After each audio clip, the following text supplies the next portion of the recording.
All right, Coop, it's been 2 months. A lot's happened. And I guess 2 months. I think, yeah, 2 months right before the Big Ten championship game. Oh, yeah. Jeez. All right, maybe that's like 6 weeks. Enough time to recover. Yeah, that's right. But biggest day of the offseason might have been today between OC News, Proctor, hitting the portal. It's kind of getting wild out there. The message boards, if you aren't on them, they're electric. I just learned how to use them. Shout out to my boy Otto. No idea how to use them until the last couple of days, and they're sick. Yeah, they're pretty nuts. I remember the only time I ever heard about the message boards was, I think someone was on there and I was getting shit on. That's the last time I heard about a message board. And it was bad. It was really bad. But the message board people are hilarious. Like it's like literally it's like Twitter. Only but just more burners. More burners and older people. It's so good. They're actually quite clever. Like Reddit. Yeah, literally out of nowhere.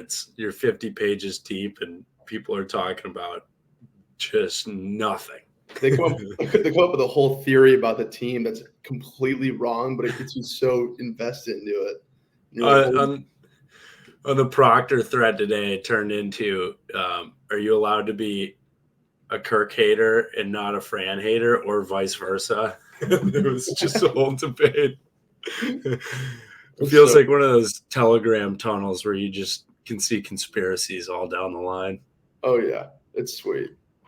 Hilarious. It's awesome, though. But, I mean, today, literally, we've been convinced that we're getting Tommy Rees, Casper, maybe Jalen Milroe, and then the surefire thing.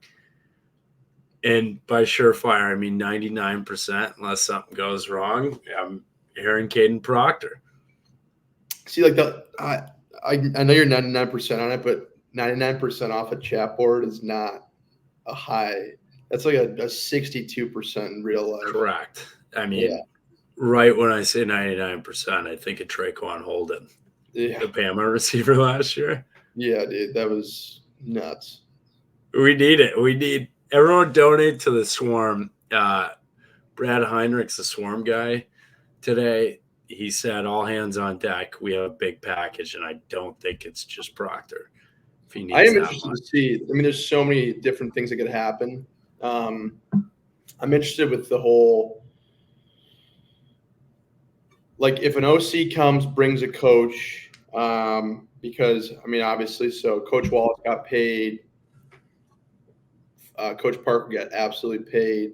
They ended up parting ways with Cope, my old coach, who's the man, freaking love him. That's a bummer to see, but I'm assuming the OC, like you said, will probably have to bring in a receivers coach, which would make sense. So it's going to be interesting to see what kind of, I don't know. It's like if Washington's coach went to Bama, but if their OC came in and then brought the receivers coach, that'd be wild. But I mean, I will say this at the same time. Like, what does the receiver job appeal to you as, like, coming in? Mm-hmm. Is that something you want? Especially because Washington's moving to the Big Ten too. So, I don't know. There's a lot of opportunity. A lot of different. I feel like they're gonna probably go for like a smaller school guy, if I had to guess. But I don't know. We'll see. There's gonna be a lot of stuff coming up. Do it, though. I love it. Maybe bring a quarterback with you. Whoever's coming to be our OC, feel free to bring one. Maybe a couple receivers in there. Wouldn't hate it. Maybe just bring your whole offense. Who knows? Whole damn offense. Yeah. Actually, we've missed 2 games since our last pod, and we have missed 0 points on the board. It is gutless. So gutless. It's over. Like, the season's over with. I can't believe we won 10 games. It is unbelievable to, like, look back at that season and think, first off, we should have been 11-1. I mean, I get it. I can get it because grit. They're a gritty team. Coach Ferentz is the freaking GOAT. But our offense is so unbelievably bad. Unbelievably bad. I've never seen anything like that in my life.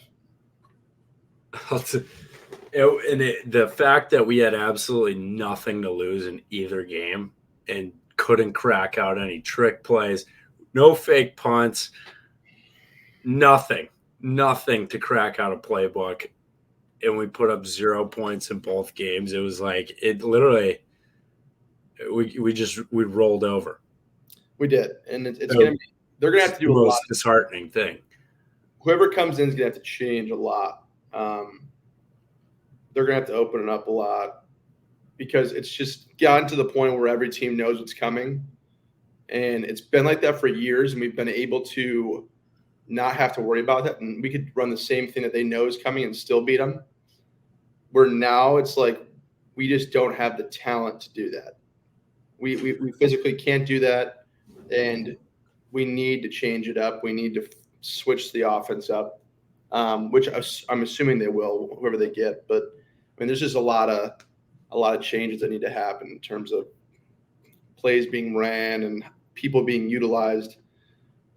I don't know. I'll say it. I'm not going to be excited for next season until we get a new quarterback. We got a guy made of glass, 2 knees.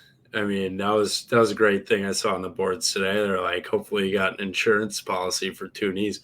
I don't know what else we want. We gave a foot to DeJean. We gave a leg to Luke Lachey, and now it's like I'm running out of body parts. We want to give everything we can to these guys, but we don't have a quarterback right now. And damn it, if I have to watch what we just watched again, I don't know if we could do that. Yeah, no, I agree. And then, I mean, on top of it, so we're losing Coop, which for a split second I thought he was going to stay. Mm-hmm. But it's probably a smart choice to leave. We did gain. We kept Nick Jackson, kept Jay Higgins, Quinn Schultz, Castro, Stan, Jay Mars. All the running backs. So basically the whole defense except for Coop, which I'm going to go out and say this. I think our defense is really freaking good, and I think they're going to be really solid next year. But Coop's tough to lose, man. Like, you saw the impact he had just being out a couple games. People are scared to throw to him. And then once he's out, it's a different type of offense going towards that defense. So hopefully the defense looks good. Hopefully they keep it up. And obviously Coach Parker's still there, which is huge. Coach Wallace got promoted as assistant head coach. It's huge. So defense is going to be great next year as usual. Offense, Lachey's back. That's huge. The tight ends look good as usual. Quarterbacks, not great. Yeah. Dude. Running backs are good.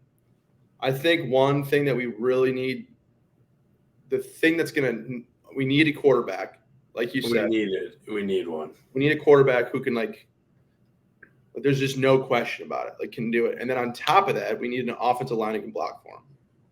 And that is something we did not have last year at all. Proctor would be a huge help.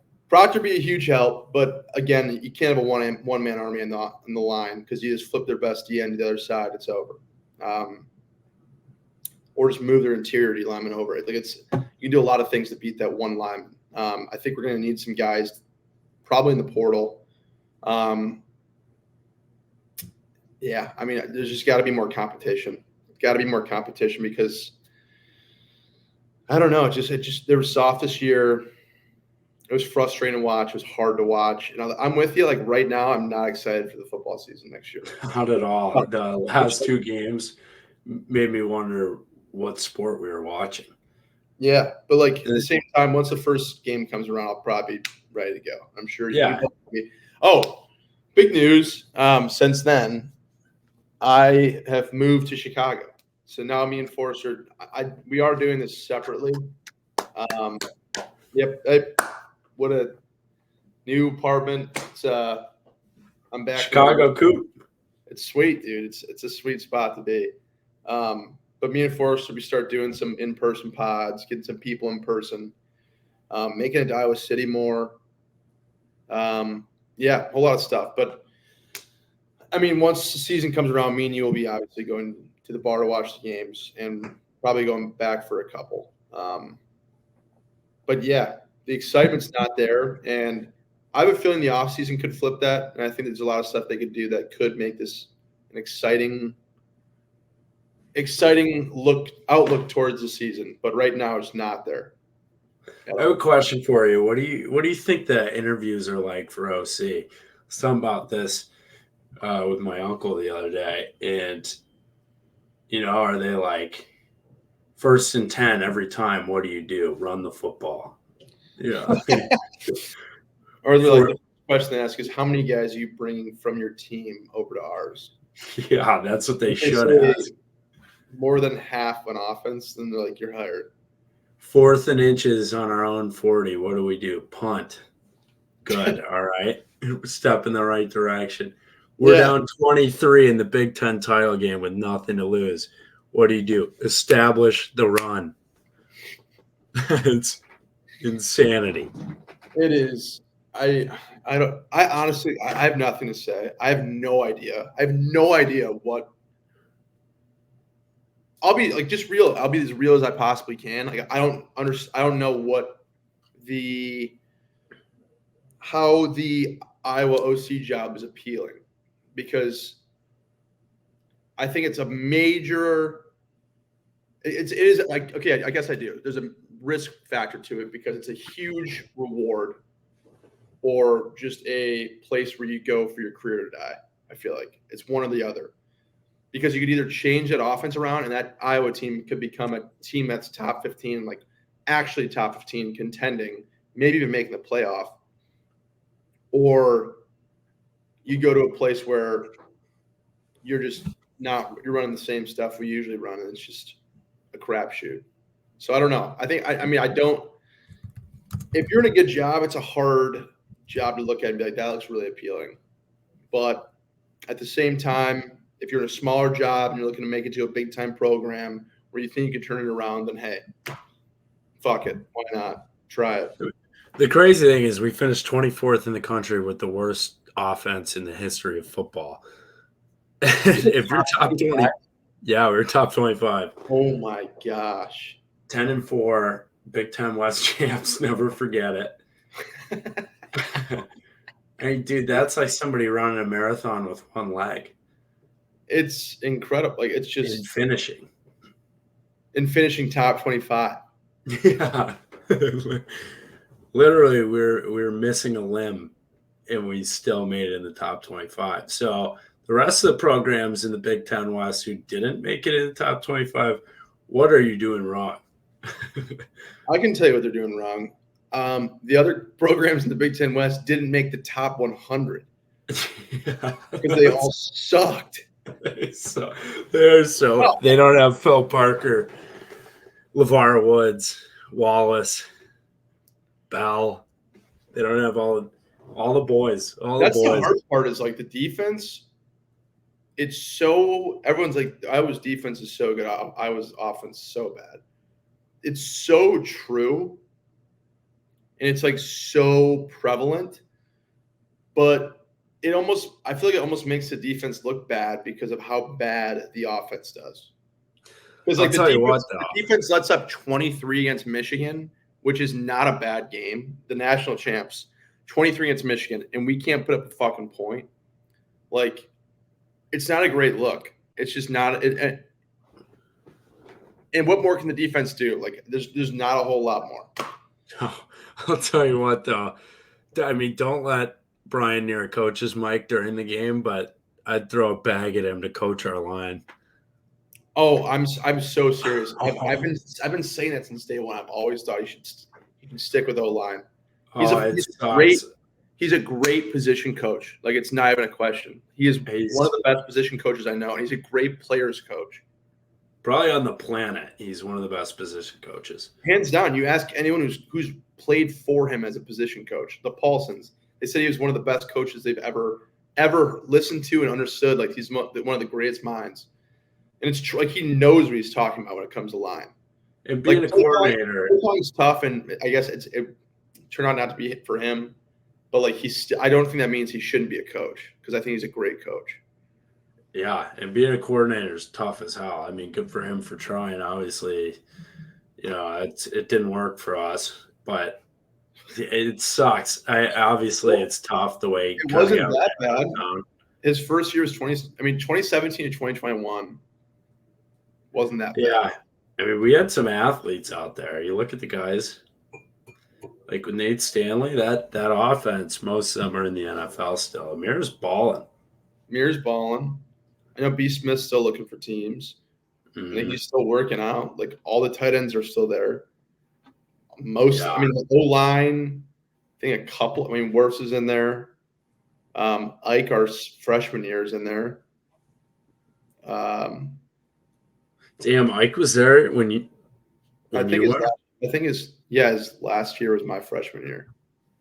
Yeah, I would love to. I would love to get those pieces back, man. Because right now, I don't think we have it. But that's why the portal is the best thing on earth. It's literal free agency. And I hate it. I hate it so much. But it's at the point now where you got to play it. All right, I asked you this off camera. Would you have hit the portal if you played in today's era, post-injury? Obviously, there would be flying cars if you never tore and Spence never hurt his shoulder. Are you saying like same team I had? Or are you saying the team, if I'm on that team right now? No, same team. Like your exact situation. Wouldn't have traded. Yeah. Like the guys on my team, the coaches I was playing for, like the 5 seasons I played were the greatest 5 years of my life. And it taught me the most life lessons that I could use today. And if I would have left it, I hate to say this, but I am on this page. Grant, this is different for me because I never wanted to make it to the NFL. That was my end goal. So I didn't want to transfer. Like obviously, it would have been cool to play more. And I could have tried to go play at a smaller school and see what would happen. But I mean, the memories I made, the guys I met, and the guys I stayed in contact with, I mean, that's something that you can't trade for in the world. And like football comes to an end at one point. It came to an end for me after college. And the people I became close with the year, if I would have left, would have been that year. Like I came closer with people that year, and I would never have traded it for anything. The experiences I wouldn't have traded any of it. So no, I would not have gone to the portal. Also, since I didn't want to go to the NFL, if I would have gone to the portal, I would have felt like a quitter, like on my team. Like that's what I don't get is like guys who have been there for a while. I get they want to go to the NFL. But you know what's cooler than going to another team and kicking ass is staying in the same team and making them better. And like you guys do it your last year. Because like that's your goal. It's like you want to make your team the best you could possibly be. But I'm not saying it's selfish. Like it is a business decision. A lot of guys do it. It works out for them. But I think it's cooler if someone can stay and not transfer and end up that year going crazy and make their team better. Get their shot. Yeah. Because like that's really like, realistically, you think about all the coaches and what they preach, like Saban, KF. There's a lot of guys that won't play their freshman, sophomore year. Like it's simple as that. But like those guys that understand they're not playing those freshman, sophomore year learn so much from the guys ahead of them. And when those guys leave, it's their shot, and then they do the same thing. It's a cycle. But now that cycle's broken because of the transfer portal. That's my opinion. I mean, in our situation, we need the portal because, when you got to replace. Yeah, taking my time out of it right now, we need to bring as many guys in as we can. Yeah, we need to replace. Well, I mean, the running back room is stacked. That might be one of the best. Running back room's great. Tight end room looks good. I think. Oh yeah. I'm not even saying this like to shit on the O-line or anything. We bring in guys that are really good from the portal. At least give them competition. Like, obviously, if those 5 guys starting who didn't do great this year, like if those guys are starting, it means there's no competition in the room. And if there was competition and those guys were starting, then they'd be playing significantly better than they were. Well, and guys get banged up. Look at Rusty Feth was a huge addition. Yeah. But those guys in the trenches, they get banged up. You need next man up. I think we had 3 linemen hurt for our last game of the season. And it was good to have that depth. You hit the portal, whether it's 6-man, starting 5, it doesn't matter. Get them in.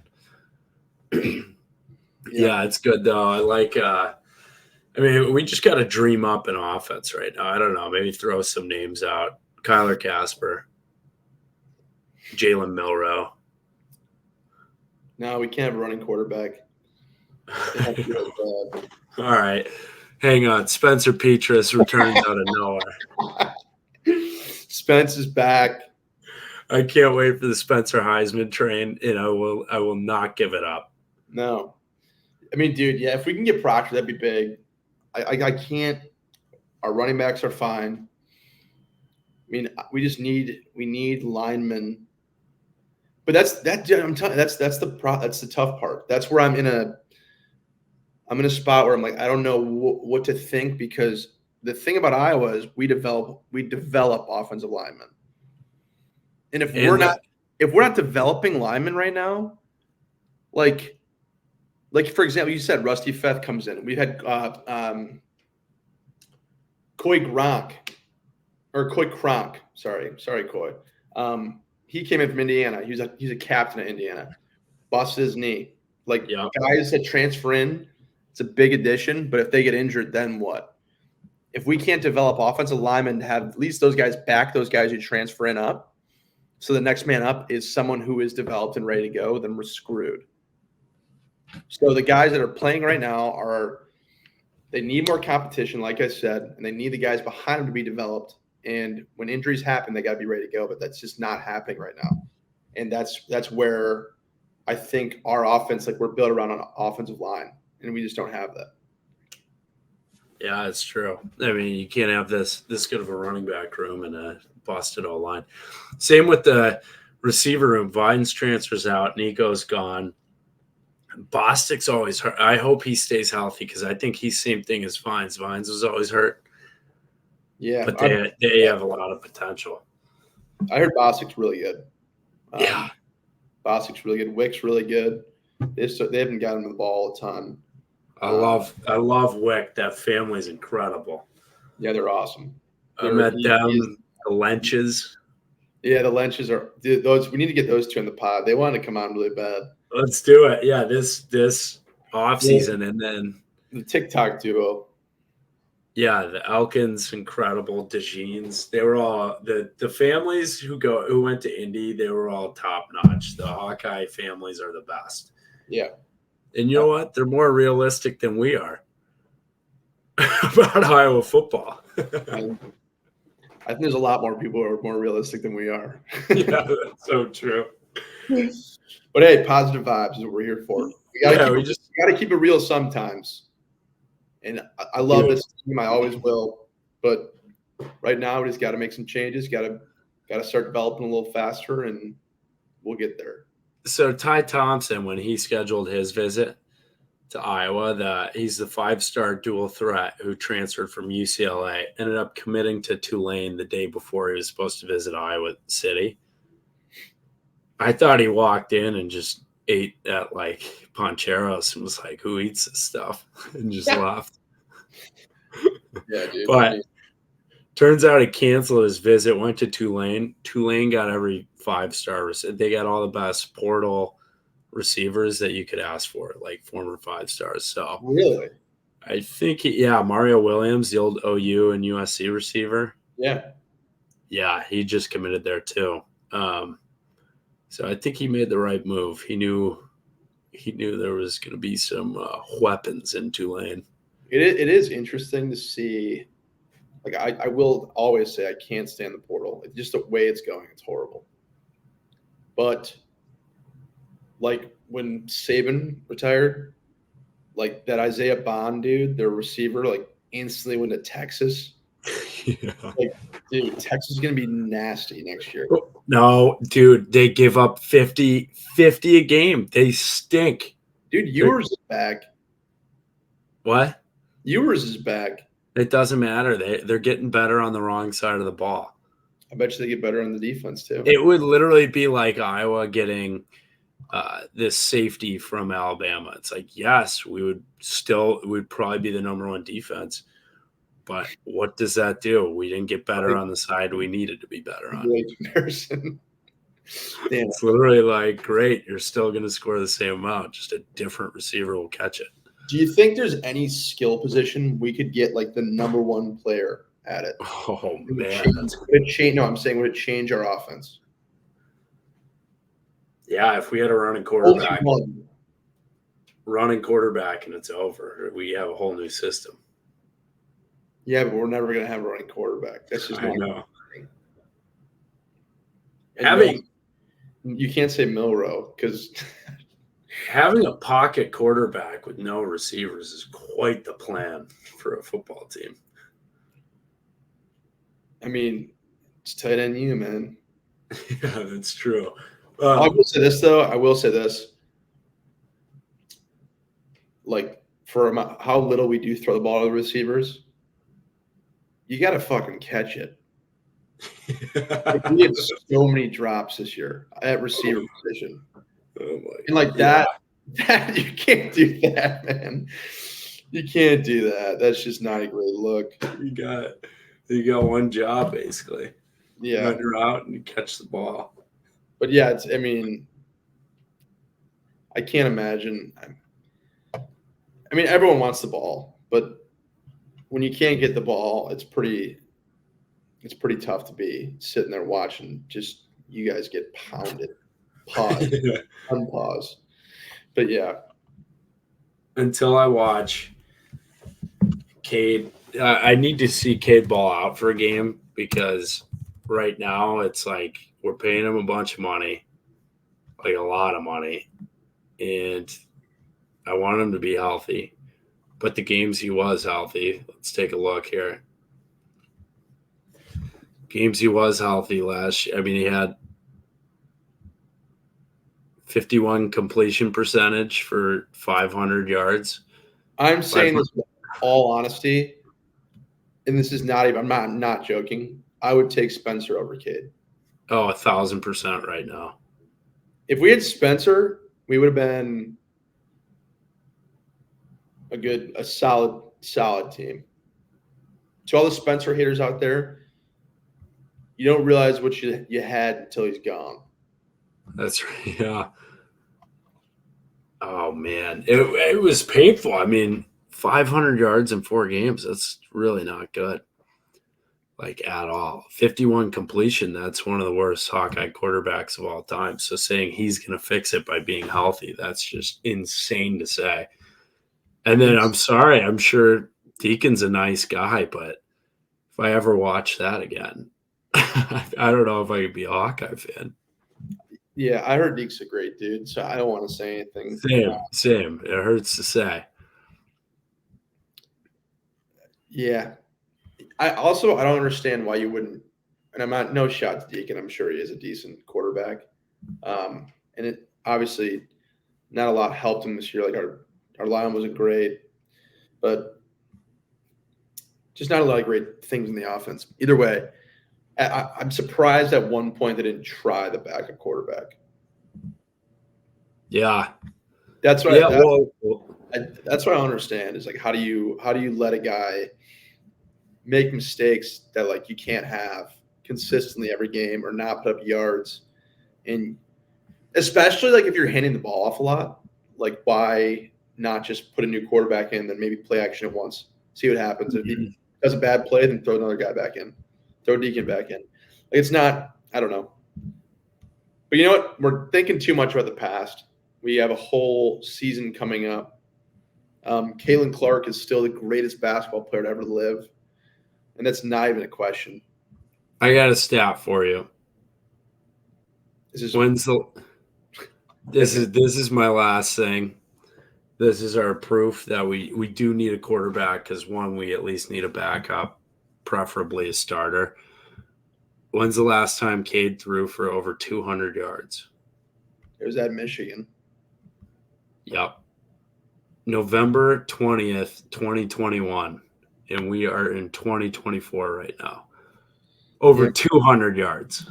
We snagged the wrong Michigan quarterback, I'll tell you that. Over 200 passing yards was 2021, and we are in the year 2024. So do with that information as you want, and he's not a running quarterback. So I don't know, man. Let's hit that portal, baby. Let's hit it. I don't know. Maybe come back with bionic knees if you want to. Maybe some booster jets in there. I don't know. Who knows? But yeah, hey, new season coming up where it will be. A little year recap. We had our first live show. Mm-hmm. Blast, El Reyes. Appreciate you guys. That was a freaking riot. 3 games: Purdue, Wisconsin, and Northwestern at Wrigley. It's a productive season. That game was sweet. And now we can do a live show at Tin Roof if Bob is cool with that. That'd be pretty sweet. But yeah, I mean, hey, we're just trying to keep growing, get on the rise, baby.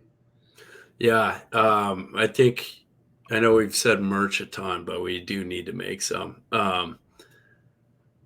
Yeah, the guys returning, we have a lot of material that we could do with those guys. And draft season, Torrey Taylor, I think Hawkeyes can support him getting drafted. Yeah. I mean, the greatest punter in the history of college football, actually. Do we just launch a website for him now? We could do that, or we could just show up at his draft party. Yeah. Just do a live pod from his draft party. We'll live stream it off the Instagram. And if you guys, I mean, me and Jack have been talking a decent amount about the offseason and what we should be doing, because I know we definitely take it light when the offseason hits. We're more of a football pod, obviously. If you guys have any cool ideas that you think would be entertaining to watch for us to do, whether it's maybe golf with the guys or freaking, I was talking about playing pool with them or going darts, or which sounds more stupid as I say it over the camera, but I mean, just any ideas that you think would be a fun, entertaining thing to watch or listen to in this off season before we get to the next football season, let us know. DM us, tweet at us, whatever you think. Maybe let's get some fans on during the off season. I'd be down with that. Maybe we do like an event, like a happy hour over Zoom or something, like COVID days. Yeah, that'd be kind of sweet, actually. Basically, like a Twitter Spaces. Yeah, that would be. We just tweet out a link and freaking. I guarantee you guys, like, you might get some big special guests if we do that. Speaking of the NFL Hawks right now, dominating. I mean, show your shirt right now. For anyone just listening, the Sam Laporta Lions shirt, my goodness, he's the toughest human being on the face of the planet. He's going to win a Super Bowl. I thought he tore his ACL, and he's just out there playing in a playoff game. He's out there scoring in a playoff game. He's scoring in a playoff game. He is the GOAT. Sam Laporta is the GOAT.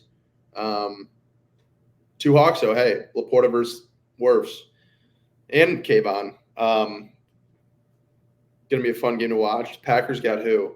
Packers got Welch and is there anyone else? Van Ness. Yeah. Versus the Cowboys? No.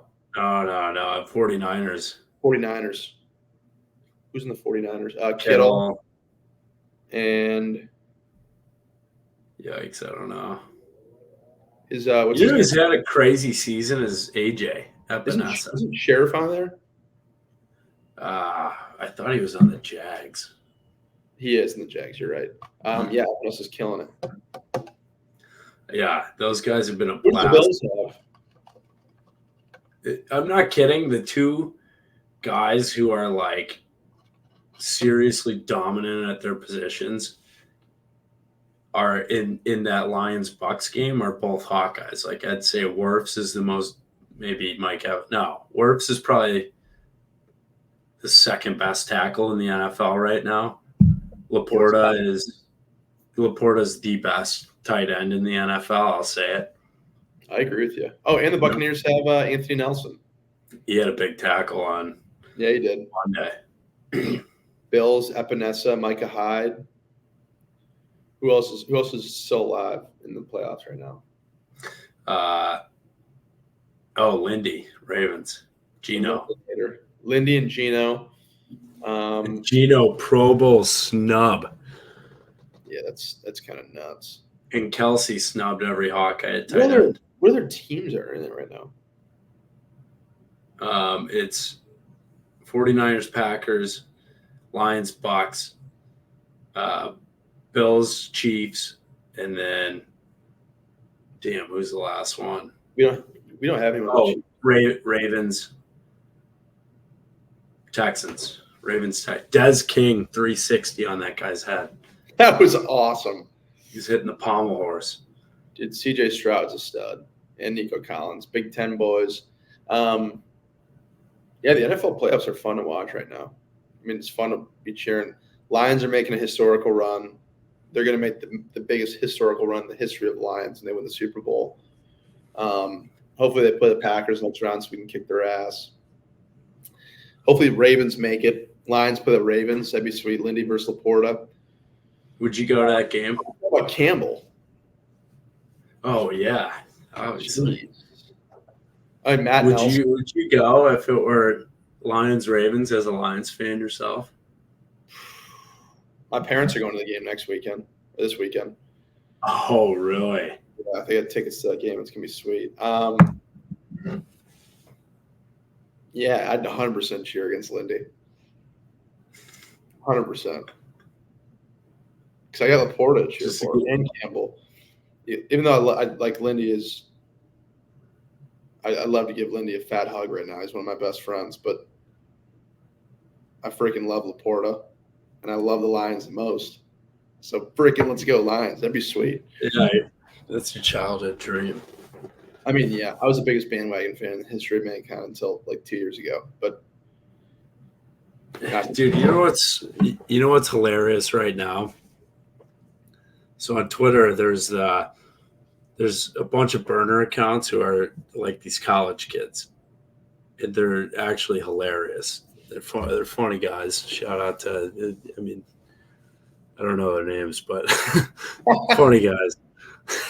But it's so awesome because they'll be like, I'm sitting in calc class, or I'm sitting in this. I can't believe how easy and awesome college was, man. How easy and awesome college was? Yeah. Yeah, it was like looking back at it, I forgot who I was talking about this. I want to say it was Pleva.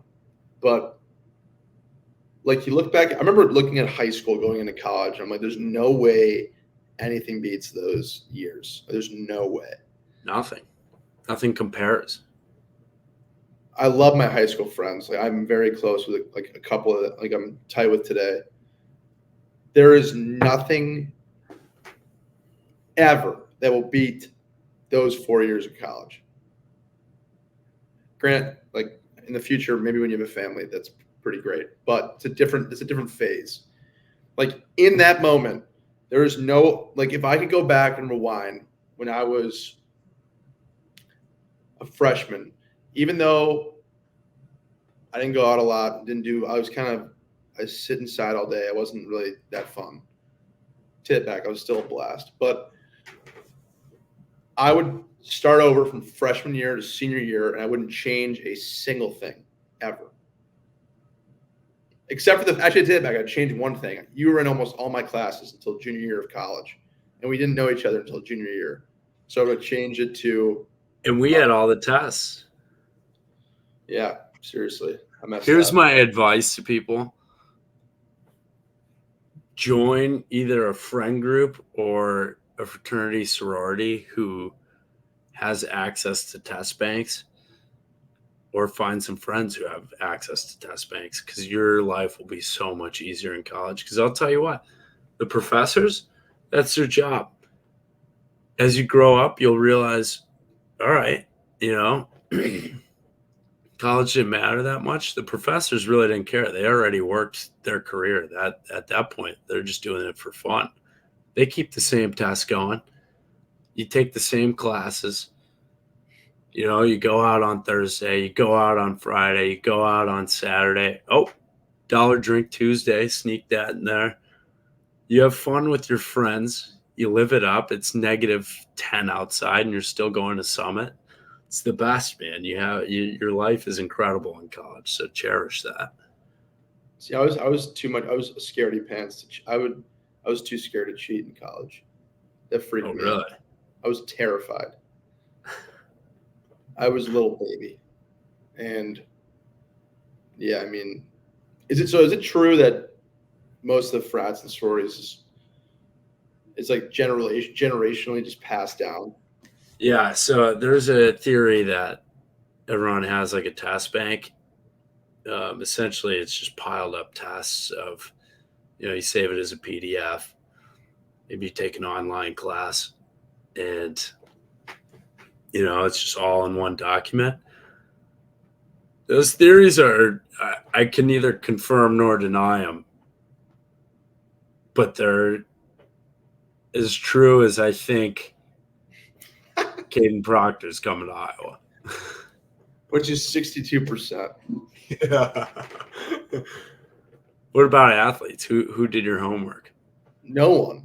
That's a crazy Really? part. Like, people always thought that was like a thing. It was not a thing. Like, we got tutors. Like, had people who like helped us with homework, but they never, at least in my experience, I never had anyone give me answers to tests or they gave you enough resources to do well.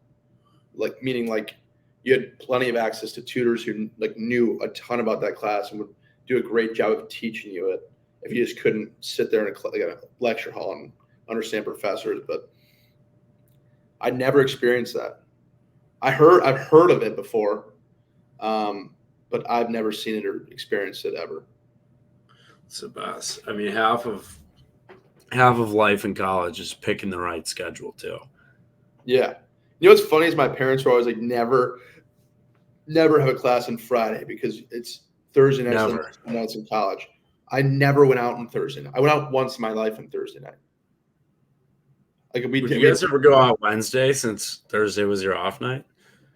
We wouldn't go out. We would go to like someone's house and drink. Like, we wouldn't go like crazy. It'd be like a wine night, or it'd be like have a couple beers and hang out and smoke cigars kind of night. It wasn't anything crazy, but there was Wednesday nights were like one of the most fun nights of the week for us. Like, it was so much fun. It was electric because Thursday night we had stuff on Friday, like early Friday mornings. We never went out. I remember clear as day. It was a Thursday night. We all was off on Friday. I forgot why, but we didn't have, I think it was our off week, and they gave us Friday off. And we were like, this is unheard of. So it was me, Drew Cook, Colton Dinsdale, and Ryan Gersande. We went to Ryan's house, and we all went out that night. And it was just the most randomly fun. We were at Airliner the whole night, and it was so much fun. Like, yeah, you get the $4 liquor pitchers. Yeah, dude, they were. God, put you in a coma. Oh, so much fun. Yeah. You know what sucks too is like, it's true that's the 4 best years of your life, and it's even more true that once you leave it, it's never the same because you go back. Yeah. It's weird. See, I don't know how there aren't more heart attacks in college because a 32-ounce liquor pitcher of a vodka Red Bull, I mean, that would put me in a coma right now. I have like 3 of those in one night, and I wake up and I think someone's been pounding on my chest all night. Yeah. We had a couple this weekend. Oh my gosh, we did. Yeah. Yeah, that was. I won't see you too much now. No, it's definitely borderline. I didn't see it. Work week's tough. You grind, and then it's like, all right, we're back. I didn't even talk to you Monday. I was like, this is kind of weird now. Yeah, but that makes sense though, because We went out Friday, Saturday, Sunday. Yeah. Yep. Pretty hard. And that's a new thing. 4 a.m. bars are open till 4 a.m. I've never experienced that in my life unless I was in New York once, and that was the only time I ever heard of that. The city that never sleeps. It might be Chicago, not New York. Yeah. It's a fun city, man. I hope DeJean ends up here. We'll get Katie and Jason DeJean in Chicago with the boys. I told them this in Indy. I said, Coop probably he made the right decision to go to the NFL. But whenever he goes, when they're in Chicago, you better let us know because they're a riot. That's a very fun family. Nice people. Yep, they're very cool. Very cool. The parents of the Iowa games are just undefeated. Like they're the best people on it. The best. Still got the Petrus jersey in case there's a return of the Giant. Utah State, man. Now is that our new number one team? I might actually get back in the burner game. Ben Barnes, watch your head, man. Watch your head, Ben Barnes, because you transferring to the same place Spencer Petrus did, you messed up. But if you beat him out, your life's going to be a living hell. It's a lose-lose. I guarantee that. It's a lose-lose. You're not going to enjoy being a starter. Man, imagine if Spence never busted his shoulder. It'd be flying cars. Our offense would be incredible. That's right. All right. Well, that was probably our most negative podcast ever. But, yeah, I mean, those last two put us into an alcoholic phase, I suppose, those last two games. Yeah. I mean, it was necessary. We had to get out of our system. Yep. It's wine. I mean, for me and Forrester, it was Wine Wednesday. The truth came out about the offense, just not great. But I'm not saying it's anything bad. I'm saying it's just stuff we got to change. People got to play better, and it can happen. And hopefully it will happen. You know what? It will happen. It will happen. It will happen. Positive note. That's right. And we got the Monsters of Melrose coming back. Yeah. Jay Higgins, Castro, J Mar, Nick Jackson. I think Nick Jackson's going to be his 7th year, maybe his 6th. I don't know. Good, we need him. Oh, he's the man. He's the man. He's a beast. Gosh, our D is going to be awesome. Elite. All right. Well, maybe we'll see you next week. Hopefully we get to hear from the Heisman soon. We're going to nag him until he pops on here. So, yeah, we'll get Spencer on here soon. Also, again, if you have any ideas about off-season, anything you think would be entertaining to watch, let us know. That's right. Yeah. Talk to you guys soon.